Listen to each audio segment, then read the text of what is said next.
Gubernur Jakarta dipilih langsung sama presiden. Yang bener nih. Yuk kita bongkar.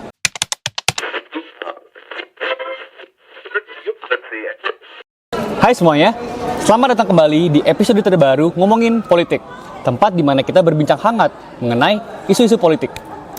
Nah, pada kesempatan kali ini kita akan berbicara mengenai salah satu isu yang sedang ramai diperbincangkan di khalayak umum, yakni seputar Undang-Undang DKJ, yang mana di dalamnya terdapat salah satu poin paling kontroversial, yakni seputar pengangkatan gubernur oleh presiden. Well, tentunya terdapat kubu pro dan kontra terhadap isu ini. Yang pada kesempatan dan episode kali ini, kita akan mengundang dua narasumber keren yang dapat merepresentasikan kedua perbedaan pandangan ini. Oleh karena itu, jangan kemana-mana, stay tune, dan ayo kita mulai ngobrol. Nah mas, seperti yang kita ketahui bersama, biaya politik di negeri kita sangatlah tinggi. Nah kalau menurut mas sendiri, apakah Undang-Undang DKJ ini mampu memangkas biaya politik itu? Ya menurut saya dengan adanya UU DKJ ini, terutama dengan adanya aturan soal pemilihan atau penunjukan gubernur oleh presiden secara langsung ini, akan dapat menghemat ongkos politik gitu. Kita cuma butuh satu pena dan satu tanda tangan oleh presiden. Menurut saya itu hemat kan? Wah iya itu hemat banget sih Pak. Berarti kalau begitu nggak perlu ada proses perdebatan lagi dong soal biaya politik ini? Nggak perlu, masyarakat sekarang nggak perlu nonton debat di TV yang isinya politisi atau calon kandidat ngomong ngalor ngidul. Masyarakat sekarang tinggal duduk santai atau duduk manis di rumah menunggu pengumuman dibacakan di TV atau media gitu. Berarti pasal 10 ayat 2 di dalam Undang-Undang DKJ ini mampu memangkas biaya politik dan juga membuatnya menjadi lebih efisien gitu ya mas? Betul. Nah tapi kan kekhawatirannya soal proses demokrasi ini mas. Kalau menurut mas sendiri gimana tuh proses demokrasi? Nah, jadi di sini penunjukan atau pemilihan gubernur oleh presiden ini tidak serta-merta dilakukan secara langsung. Jadi di sini kita tetap memperhatikan usulan dari DPRD. Nah, proses demokrasinya di sini usulan DPRD itu nanti atau proses rembukan oleh DPRD ini akan melibatkan misalnya dari Bamus Betawi. Hal ini ditujukan untuk mengakomodasi kepentingan masyarakat luas. Jadi ini tetap sesuai lah sama konstitusi.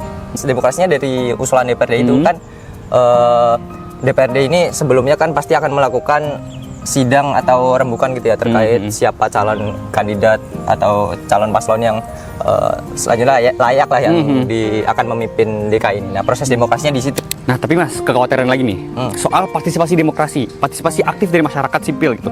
Nah kalau misalnya kayak gitu bentukannya, bagaimana tuh mas partisipasi aktif dari masyarakatnya? Nah dengan adanya penunjukan gubernur oleh presiden secara langsung ini, menurut saya ini bisa lebih memungkinkan atau menghasilkan pemimpin yang lebih kompeten, lebih berpengalaman dan lebih cepat gitu dalam beradaptasi. Dan hal ini sangat penting terutama untuk memilih pemimpin yang akan memimpin kota sebesar dan sekompleks Jakarta ini mas. Oh begitu, berarti gitu. Kalau menurut mas berarti kebermanfaatan yang lebih tinggi itu mampu melebihi dari kekurangannya gitu ya mas? Ya betul. Ya nggak bisa gitu lah Mas Marvel, kebijakan kayak gini tuh udah kelihatan banget arahnya mau kemana. Oh, kemana tuh mas arahnya mas? Nah, jadi gini, Mas Marvel kan tahu selama ini gubernur Jakarta tuh dipilih langsung oleh rakyat. Kenapa tiba-tiba diubah jadi ditunjuk oleh presiden? Apalagi diubahnya ketika Jakarta udah nggak lagi jadi status ibu kota. Kan aneh.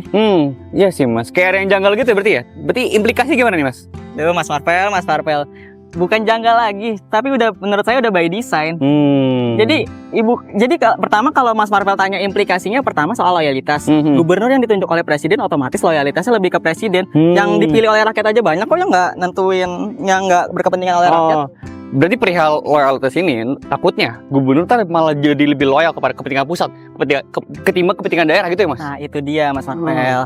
Jadi kan pilkada ini artinya rakyat punya legitimasi yang kuat. Kalau ditunjuk oleh presiden otomatis legitimasi rakyat jadi berkurang dong.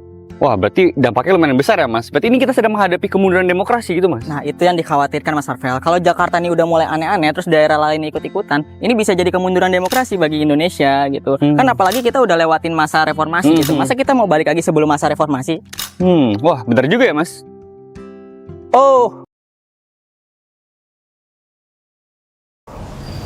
Jadi ini masnya yang nggak setuju soal penunjukan gubernur oleh presiden secara langsung.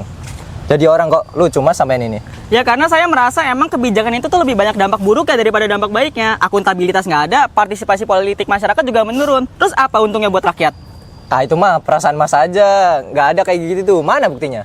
Gini deh. Kan Mas tahu sekarang ada anak presiden mau jadi kepala daerah. Ya. Terus dengan gubernur ditunjuk oleh presiden kan akan mempermudah pembentukan politik dinasti. Mas nggak apa-apa sama politik dinasti?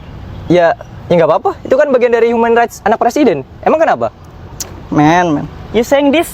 You saying this? Iya. Politik dinasti nggak apa-apa? Nggak apa-apa. Kan itu juga apa ya? Asian value.